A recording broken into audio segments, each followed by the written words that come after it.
Now look at the formation of water molecule. Water molecule is H2O, yani 2 atoms of hydrogen, 1 atom of oxygen. So here I have shown 2 atoms of hydrogen. This is 1 atom of oxygen. Oxygen atomic number 8, electronic configuration 2, 6. So 6 electrons are in the outermost orbit. So this oxygen atom wants 2 more electrons to complete its octet. And each of the hydrogen atom wants 1 more electron to complete its duplet. So there will be the sharing of 1 pair of electron with this hydrogen atom and 1 pair of electron with this hydrogen atom. So इसके पास oxygen के पास 6 पर already there, एक ये हो गया 7 और एक ये हो गया 8, complete. Now for this hydrogen 2 electrons, for this hydrogen 2 electrons. So you can see it is shown like this: 2, 3, 4, 5, 6, 7, 8. For this hydrogen 2, for this hydrogen 2. So this is the formation of water molecule. Now you can see here it is written lone pair of electrons. Now only these electrons are participating in sharing. These electrons are not participating in sharing. So those electrons which do not participate in sharing, they are called lone pair of electrons.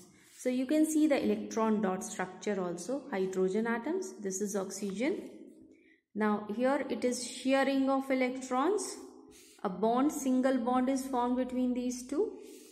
Now in the same way, this is ammonia molecule. Ammonia is NH3, 1 atom of nitrogen, 3 atom of hydrogen.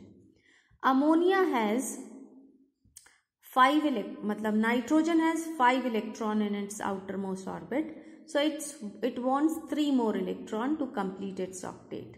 Now each hydrogen atom wants 1 more electron. So there will be sharing of 1 pair of electron with each hydrogen atom. It can be shown like this: 2, 3, 4, 5, 6, 7, 8. This is lone pair of electron because it is not participating in sharing. So there will be single bond formation like this. Now we come to the properties of electrovalent and covalent compounds. Electrovalent compound, these properties are very, very important because give reason type of questions will come on this topic. Now first property of electrovalent compound is that they are crystalline hard solid. So question may come that why the electrovalent compounds are crystalline hard solids.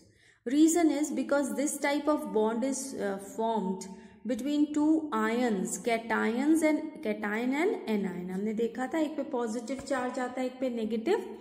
And we know that there is a strong electrostatic force of attraction between cation and anion. That's why they are very solid, hard and crystalline. While these covalent compounds, they are not generally hard solids. They are either gases, liquids or soft solids. This is because their constituents are molecules. Their constituents are not ions and the force of attraction between them is very weak. Second is that they are non-volatile. Electrovalent compounds are non-volatile while covalent compounds are volatile. This is because the melting point and boiling point of ionic compounds are very high. And melting point and boiling point of covalent compounds is low because there is a weak van der Waals force of attraction between the molecules. While here there is a very strong electrostatic force of attraction between the ions. That's why their melting point and boiling point are high. इनके melting point और boiling point कम है, इसीलिए ये volatile है और ये non-volatile है. ठीक है? Now these compounds are good conductor of heat also, while covalent compounds are bad conductors or non-conductors of heat. Electrovalent compounds, they are non-conductors in solid state. Solid state में they can't conduct electricity, right? लेकिन अगर इनका solution बना दें तो in solution state they can conduct electricity and perform the process of electrolysis. और ये जो compounds हैं they are non-conductors. इनमें इलेक्ट्रोलिसिस भी शो नहीं होती है, ना ये सॉलिड स्टेट में कंडक्ट करते हैं इलेक्ट्रिसिटी, ना ये सोल्यूशन फॉर्म में कंडक्ट करते हैं. Ionic compounds are generally soluble in water, insoluble in organic solvents. लेकिन ये कैसे हैं? Soluble in organic solvents and insoluble in water. इनका हाई स्पीड होता है रिएक्शन का क्योंकि आयंस हैं. इनके अंदर लो स्पीड है बिकॉज मॉलिक्यूल्स आर देयर. इनके अंदर undergo electrolytic dissociation on passage of electricity, that is electrolysis only. You can leave this point. You can prepare till point number 8.